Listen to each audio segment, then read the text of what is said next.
Well, hello there. It is day 14 of the 30-day Gurus and Gratitude Challenge. I hope you join me and you'll post something below what you're grateful for. Today, I am grateful for memory, and I bet it's not what you think it is. So hang in to find out. My name is Cindy Stevens, and I am the spiritual facilitator who keeps it real. My pet peeve are spiritual stories that go nowhere, that just have you spinning around and around and around. You need to remake yourself and your beliefs over and over and over. And I am doing a 30-day Guru and Gratitude Challenge where I challenge you to also post one thing a day below this video that you're grateful for. And I'm going to share a gratitude for memory as well as a couple of quotes. I've got some interesting quotes today, not my usual favorite guru, but because most of those gurus don't really talk about memory so much. But memory came up for me today because I watched a program, a Canadian program that only Canadians can watch. Sorry, it's really good. And it's put on by, so they have one every week, and it's science and it's the nature of things. So if you like Suzuki, which I do, there's a very good episode out. I'll find it in a minute what it's called. It's on memory. I watched it last night, and wow, holy cow, if you haven't seen it, you have to see it. Memory is not what you think it is. It is not what you think it is. That's pretty much what I have to say about it. And so this was an episode that came out October 28th. It's called The Memory Mirage. Memory Mirage. And they really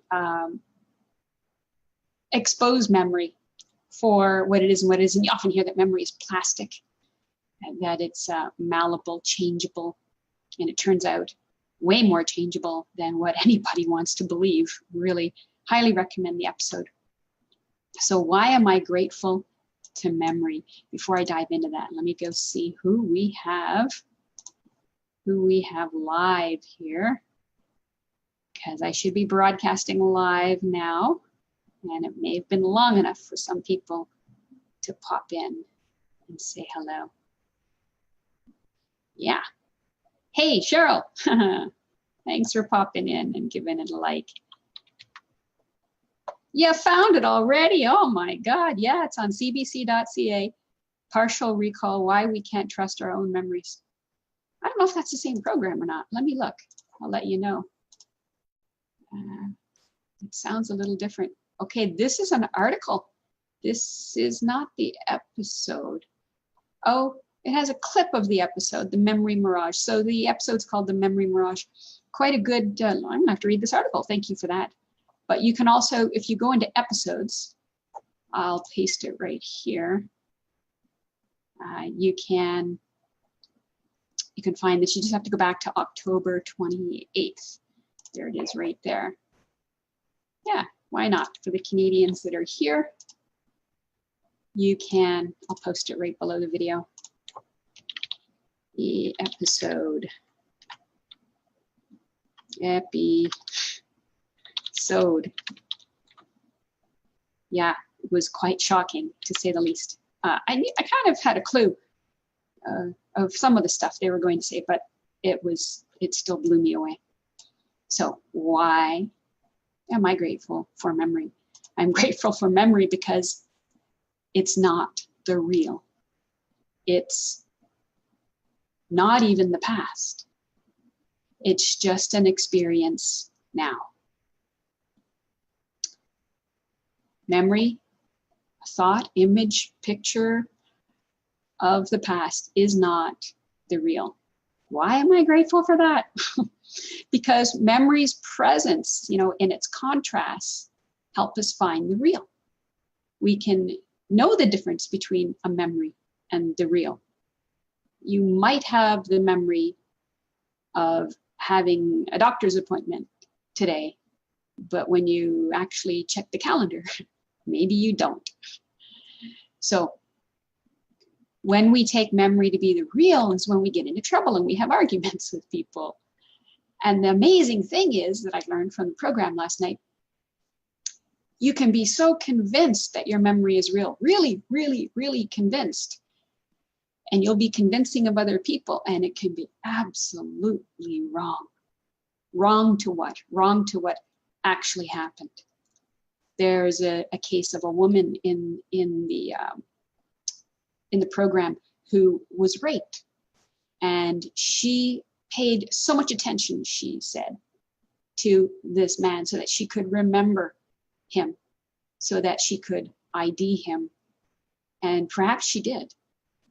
But they explain what happened later to her, which made her pick the wrong man. And as a result, he spent, I don't know how many years, 10 or 15 or 20 years behind bars until DNA proved him innocent and somebody else guilty. So this knocks a little bit of the arrogant wind out of our belief in our memories. Apparently, within the first year of a new memory forming is when you have the highest chance of it changing and becoming 50% wrong. You could easily be 50% wrong in your memories. Yeah, the content is not available outside of Canada. You can't watch the episodes. Maybe you can read the article, but you have to be in, yeah, that's why I always have to, well, I love these programs. I love to share them, but I know that Canadian and non-Canadian located people can't watch them. So I do my best to share what I know. And if you're in the program, I can share even more later on. So memories presence helps us know the difference between what is in the mind and what is real.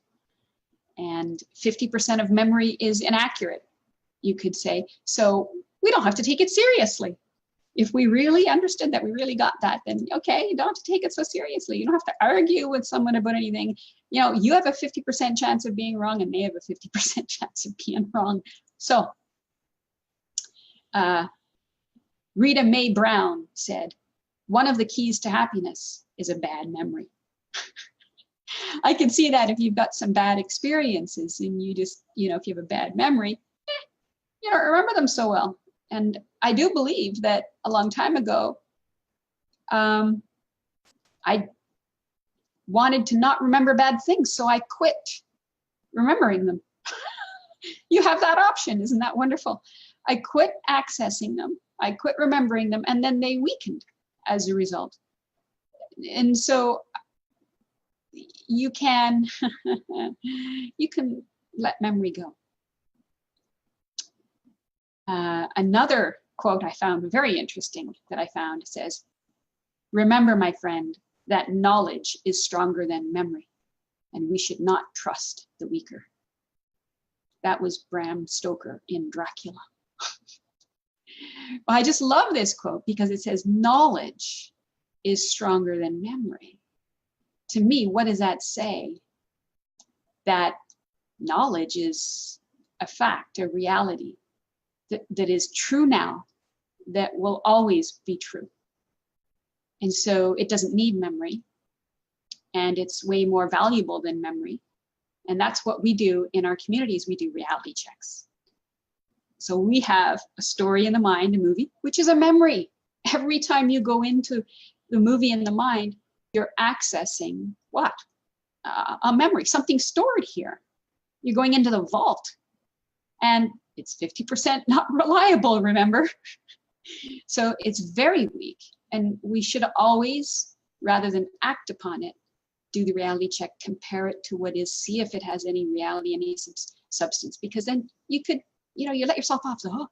You don't have to believe it or get, you know, upset over something coming up in the brain, which isn't the reality, and that's everything.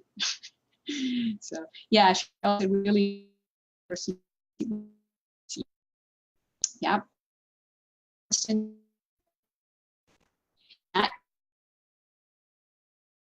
Awesome stream until you in front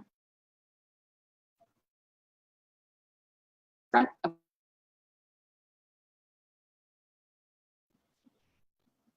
and you watch what goes on. Oh boy, it can be quite shocking at first. to realize this is going on all the time, and with it and in it. And it's just a video playing. Video, I call it a 4D movie. You smell things, you hear things, you feel things, but they're in the mind. Okay, we got some more here. So you can forget bad memories if you want. I am so grateful for that, right? So one of the most astounding things in the program that they said, which made total sense, but it just, the way it was said, it just struck me. So something happens, you have a memory gets stored. Later, so that's an event. An event happens and a memory gets stored. Sometime later, another event happens, and that event is you access the memory.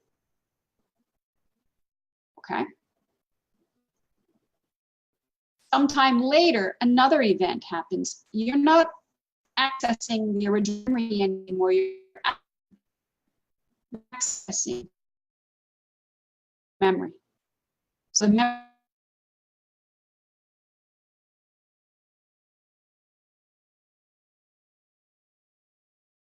accessing a newer memory, not the original. It's kind of like that game.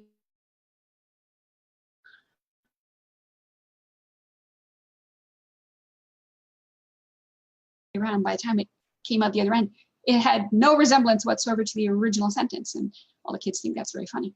It is very funny, but it's also very important to realize this is going on in your head. So stuff is changing. Every time you repeat it, you change it for better or worse. Whew. So you can forget bad memories if you want. Love it. What does it mean? Does it mean you're never going to know again? No, that something happened that was bad? No. It just means you don't have to access it. You don't have to experience it.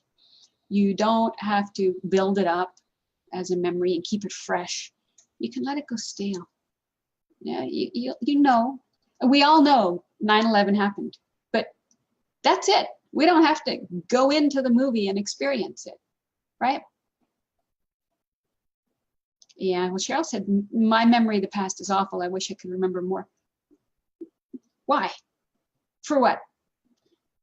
If your past is awful, who wants to remember it? And if it's good, well, who cares? You see, even if you access a memory that was good, it's nowhere near as good as the now.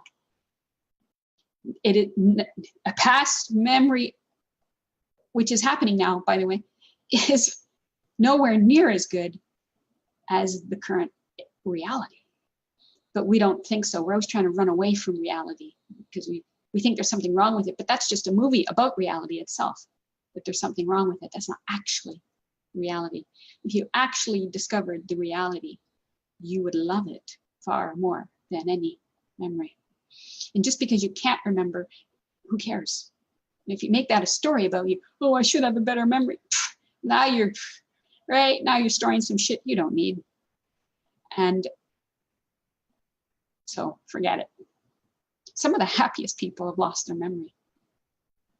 And some unhappy people have lost their memory, but that's because they've made a new memory, the memory of a dumb me that's lost its past, that can't find itself, and then all of this stuff that you now are suffering, that you weren't suffering, and that you don't have to suffer. Oscar Wilde said, one charm about the past is that it is the past. It is very charming. And another thing I like about memory is that bad things can never happen again.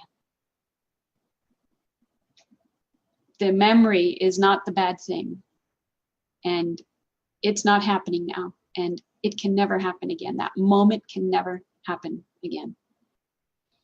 And so you're free.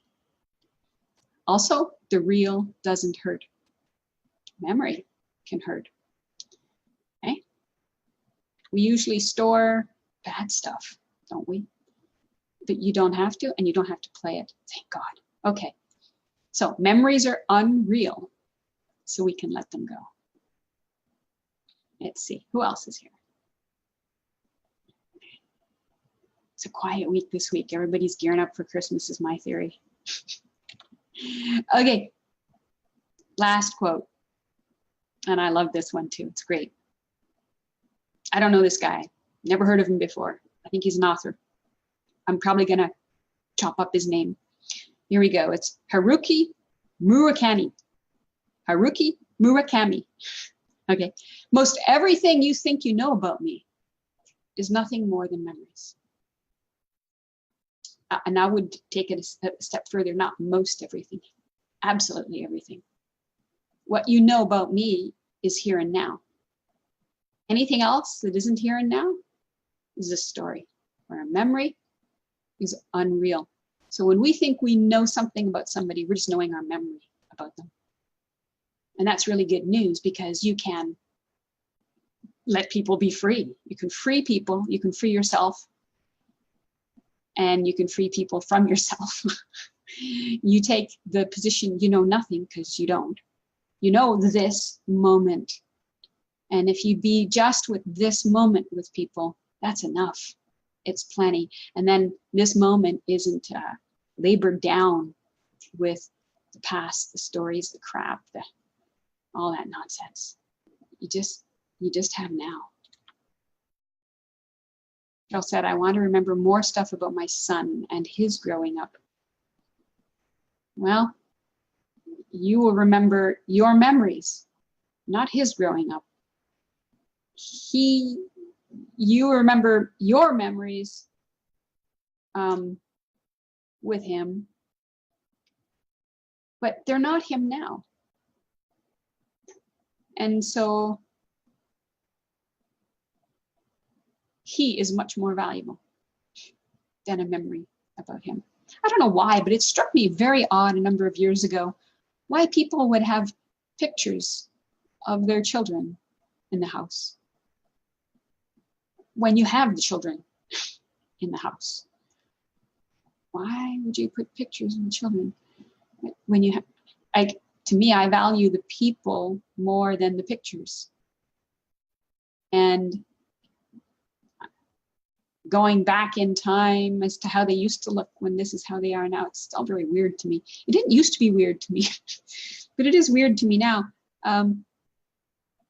I have pictures, old pictures, but they're in a box somewhere. They never come out. It's interesting. I